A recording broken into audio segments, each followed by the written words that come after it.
Operation procedures for the COVID-19 detection.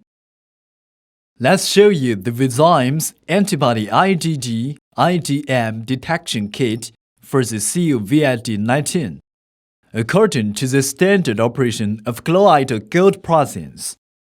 First, the detection kit should be opened. The following are the content of the detection kit. The reagent cart packed for individual, capillary pipette, BZXS and instructions. We shall begin the test now. First, open the reagent cart and put it on the desk to be used later. Next, take out the sample to be tested. The recommended type of the sample is separate gel serum. Extract the sample using the capillary pipette. Drip a drop of the sample into the sample hole.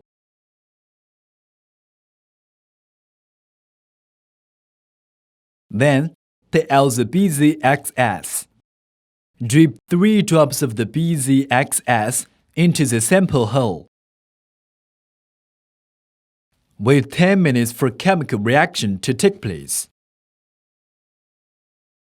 After the reaction, you may acquire the result by observing the strip's color of the observation window. After the test, put the reagent cart into the medical garbage can. Dispose it as a laboratory hazardous waste.